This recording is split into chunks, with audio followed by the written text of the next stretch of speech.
Acción Cristiana Mundial, un ministerio para llevar el Evangelio donde haya un oído que escuche y un corazón abierto a Dios. Todos hemos escuchado alguna vez, si acaso no hemos sido testigos directos sobre sanaciones milagrosas. Y esto ha ocurrido en todas las épocas y en distintos lugares del mundo. La Biblia, principalmente los Evangelios y el libro conocido como Hechos de los Apóstoles, contiene innumerables actos de sanación, la mayoría realizados por Jesús el Salvador. Los episodios tienen que ver con distintos tipos de dolencias y discapacidades e incluso resucitamientos. Pero, ¿por qué son tan importantes los actos de sanación que ocupan un lugar central en el ministerio de Jesús en la tierra? ¿Por qué mientras Jesús devolvió la vista a ciegos, restauró los sentidos a sordomudos, hizo caminar a paralíticos, sanó a gente de distintas enfermedades, curó a enfermos mentales, liberándolos de los demonios que los tenían cautivos, e incluso le devolvió el aliento de vida a otros? ¿Por qué, repito, otros profetas y personajes como Mahoma, Buda, etcétera, no registran en la literatura de sus seguidores actos milagrosos del nivel de los de Jesús? Quizás muchos apostarán por una respuesta rápida y simple diciendo que es porque Jesús es el único y genuino Hijo de Dios y los demás no tienen esa categoría, y esa declaración es cierta. Pero al margen de esta verdad, dicha a boca de jarro, otros seguirán negando la esencia divina de Jesús, desconociendo que es el Cristo y el Mesías esperado por los judíos, y a lo mucho lo reconocerán como un profeta, un sabio, un maestro, un iniciado o algo parecido. Entonces, ¿por qué otros profetas, sabios, maestros, iniciados o cosas parecidas no han realizado los milagros de sanación de Jesús? Pero además, ¿por qué Jesús tuvo como eje de su ministerio, aparte de la salvación de las almas, la sanidad física y mental de las personas? Recordemos que Jesús es Dios encarnado, es decir, 100% humano, sin quitarle una pizca de lo divino, y que la salud y la vida son los bienes más preciados que podemos poseer en este plano material, no el dinero, no el poder, no la belleza ni cosa similar, detrás de las cuales desgraciadamente corren muchos, buscando la felicidad temporal y efímera que pervierte su conciencia y pudre su alma. El ministerio de Jesús tiene un poder integral, es decir, tanto espiritual como material, y marcó un antes y un después en la historia espiritual y humana. Aunque su mensaje central fue la salvación del alma, su obra no se limitó al ámbito espiritual abstracto. Jesús caminó entre los hombres curando cuerpos, restaurando mentes, devolviendo la vista, la movilidad, la voz e incluso la vida. En él, la espiritualidad y la materia se encontraron en una armonía perfecta. La divinidad se hizo carne para sanar también la carne. Esta dimensión sanadora no fue un mero complemento, sino una manifestación del reino de Dios en acción. Cada milagro era un signo visible de una realidad invisible, el amor restaurador del Creador actuando en el mundo. Así, la sanación física en el ministerio de Cristo no puede separarse de su propósito espiritual. Reconciliar al ser humano con su fuente divina y recordarle que la salud verdadera comienza en el alma. Los actos de sanación de Jesús fueron la expresión material del reino de Dios. Y cuando Jesús enviaba a sus discípulos les decía: sanad a los enfermos, limpiad a los leprosos, resucitad a los muertos, echad fuera demonios, conforme ha sido recogido en el Evangelio de Mateo capítulo 10, verso 8. No les dio solo un mensaje que predicar, sino también una acción que realizar. La sanación era parte esencial del anuncio del reino. Allí donde el cuerpo era restaurado, el reino se hacía presente. La enfermedad en la cosmovisión bíblica no era únicamente un fenómeno biológico, sino una expresión del desorden que el pecado había introducido en el mundo. El apóstol Pablo nos enseña en su carta a los Romanos capítulo 5 versículo 12 que, por tanto, como el pecado entró en el mundo por un hombre y por el pecado la muerte, así la muerte pasó a todos los hombres por cuanto todos pecaron. Por eso cuando Jesús curaba, no solo aliviaba un síntoma, sino que restauraba el orden divino en la creación. Cada curación era una proclamación silenciosa de que la luz había vencido a las tinieblas, de que la gracia era más fuerte que la corrupción, de que la vida era más poderosa que la muerte. Con Jesús, no solo el espíritu ha sido redimido, sino también la materia, pues el cuerpo pasa de ser un instrumento de pecado a ser un objeto de su gracia. El ser humano no es un espíritu prisionero en un cuerpo, como a veces se dice por allí, sino una unidad indivisible espíritu-cuerpo. En la visión cristiana, el cuerpo es templo del Espíritu Santo y así lo afirma Pablo en su primera carta a los Corintios capítulo 6, versos 19 y 20, que paso a leer enseguida de manera literal. Abro comillas. ¿O ignoráis que vuestro cuerpo es templo del Espíritu Santo, el cual está en vosotros, el cual tenéis de Dios, y que no sois vuestros? Porque habéis sido comprados por precio. Glorificad pues a Dios en vuestro cuerpo y en vuestro espíritu, los cuales son de Dios. Cierro comillas.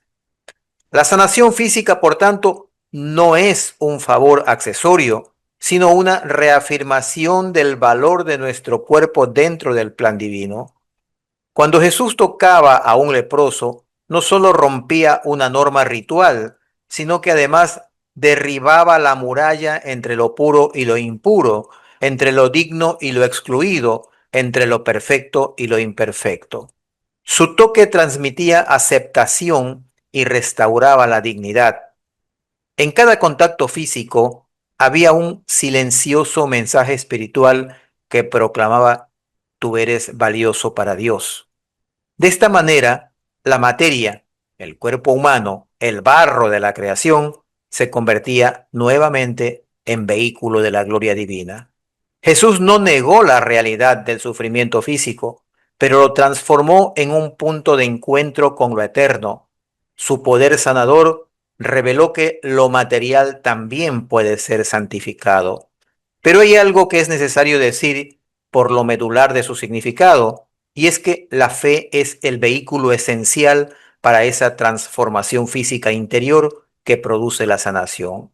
Aquel vínculo entre la curación física con la fe fue la causa de que Jesús, después de cada sanación, frecuentemente dijera: tu fe te ha salvado, como lo dijo a la mujer que tenía el flujo de sangre, según lo narrado en el Evangelio de Lucas capítulo 8, verso 48, o al ciego Bartimeo, narrado en Marcos en el capítulo 10, verso 52, o al leproso limpiado, referido en Lucas capítulo 17, verso 19, para mencionar tan solo unos cuantos. Esto no significa que la sanación dependa de la autosugestión del enfermo, cosa que cuando ocurre generalmente es pasajera y aunque tiene su papel en la elevación del sistema inmunológico de la persona, no tiene el poder de la fe en Dios que abre la puerta a la acción divina. La sanación material era y es, ante todo, un acto de encuentro donde el hombre se abre al poder de Dios y Dios responde restaurando la totalidad de su ser. Porque la fe es un estado de receptividad espiritual que transforma incluso la materia. La ciencia moderna reconoce el impacto de la mente y las emociones sobre la salud física, pero el Evangelio va más allá, enseñándonos que el alma en paz con Dios tiene poder regenerador. La sanación no siempre implica la desaparición del dolor o la enfermedad, sino la restauración de la comunión con la vida que no se agota. Así, algunos fueron sanados en el cuerpo y otros en el alma, pero todos fueron transformados. Pero el poder sanador de Jesús no se extinguió con su ausencia del plano terrenal, Y por el contrario, Él prometió que en su nombre podríamos hacer grandes cosas. Estas afirmaciones están recogidas en el Evangelio de Juan, capítulo 14, verso 12, en las siguientes palabras, abro comillas. De cierto os digo, el que en mí cree, las obras que yo hago, él las hará también, y aún mayores hará, porque yo voy al Padre. Cierro comillas.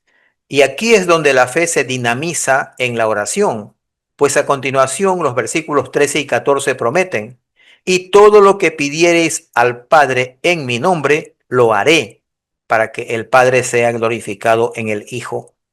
Si algo pidiereis en mi nombre, yo lo haré. Cierro comillas.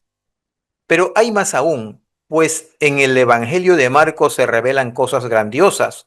Y así en el capítulo 16, versículo 17, nos regala las siguientes palabras de Jesús pronunciadas cuando se les apareció a los 11, ya en cuerpo glorificado luego de su resurrección, dándoles lo que se conoce como la gran comisión y diciéndoles, y estas señales seguirán a los que creen. En mi nombre echarán fuera demonios, hablarán nuevas lenguas, etc.